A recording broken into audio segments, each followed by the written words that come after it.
Shalom, salam damai sejahtera bagi kita semua. Saudara-saudari yang terkasih di dalam nama Tuhan Yesus Kristus, firman Tuhan yang jadi renungan kita pada hari ini diambil dari 1 Timotius 1 ayat 12 sampai dengan ayat yang ke-17. Berkata demikian bagi kita semua. Aku bersyukur kepada Dia yang menguatkan aku, yaitu Kristus Yesus Tuhan kita, karena Ia menganggap aku setia dan mempercayakan pelayanan ini kepadaku. Aku yang tadinya seorang penghujat dan seorang penganiaya dan seorang ganas, tetapi aku telah dikasihaninya, karena semuanya itu telah kulakukan tanpa pengetahuan, yaitu di luar iman. Malah kasih karunia Tuhan kita itu telah dikaruniakan dengan limpahnya kepadaku dengan iman dan kasih dalam Kristus Yesus. Perkataan ini benar dan patut diterima sepenuhnya. Kristus Yesus datang ke dunia untuk menyelamatkan orang berdosa, dan di antara mereka akulah yang paling berdosa. Tetapi justru karena itu aku dikasihani, agar dalam diriku ini sebagai orang yang paling berdosa, Yesus Kristus menunjukkan seluruh kesabarannya. Dengan demikian aku menjadi contoh bagi mereka yang kemudian percaya kepadanya dan mendapat hidup yang kekal. Hormat dan kemuliaan sampai selama-lamanya bagi Raja segala zaman, Allah yang kekal, yang tak nampak, yang esa. Amin. Sedemikian jauh firman Tuhan yang jadi renungan kita pada hari ini. Saudara-saudari yang terkasih di dalam nama Tuhan Yesus Kristus, ada sebuah ungkapan, nasi sudah menjadi bubur.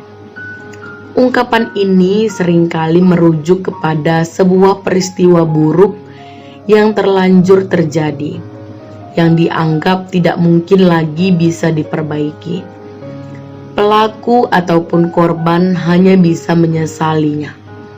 Tapi kalau kita pikirkan kembali, apakah memang sudah tidak bisa diapa-apakan lagi? Bagaimana jika bubur nasi itu kita tambahkan dengan kuah kaldu, atau dengan daging ayam yang disuir-suir, atau irisan telur dadar, ditambahkan taburan bawang goreng, dan tidak lupa menambahkan kerupuk. Ya, jadilah bubur ayam yang enak dan nikmat. Nah, begitu juga kita di mata Allah. Bagi orang lain, kita mungkin hanya dipandang sebagai sampah, barang rusak, ataupun barang rongsokan yang tidak berguna. Tetapi tidak bagi Dia.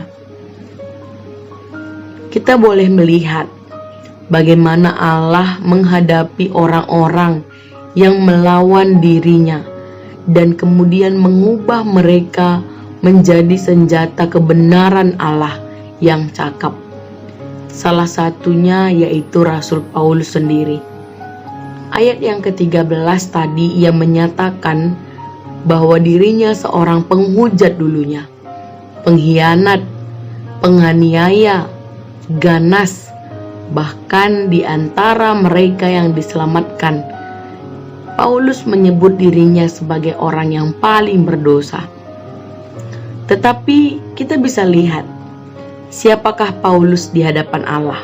Ia merupakan salah satu hamba Allah yang terbesar, yang dipakai oleh Tuhan untuk menyatakan firman-Nya dalam bentuk suratnya, 12 surat Rasul Paulus di dalam kitab Perjanjian Baru. Saudara-saudari yang terkasih di dalam nama Tuhan Yesus Kristus, ketika kita memiliki masa lalu yang begitu suram, berdamailah dengan itu. Tidak ada lagi yang perlu disesali, karena itu sudah terjadi. Tetapi Allah bisa mengubah kita menjadi ciptaan baru untuk memulai hari ini dan masa depan kita. Kita berserah kepadanya, tinggal di dalam Allah, dan kita mau merelakan diri kita dibentuk sesuai dengan kehendak Allah. Dan kita bisa lihat seperti yang tertulis dalam Yesaya 42 ayat 3. Buluh yang patah terkulai tidak akan diputuskannya. Sumbu yang pudar nyalanya tidak akan dipadamkannya. Karena di tangan Allah tidak ada kegagalan yang tidak dapat diperbaiki. Tuhan Yesus memberkati firman-Nya. Tuhan Yesus memberkati kita semua. Amin. Terima kasih sudah mengunjungi channel ini. Jangan lupa tekan tombol subscribe, like, dan komen. Juga jangan lupa tekan tombol loncengnya supaya selalu dapat notifikasi. Tuhan Yesus memberkati.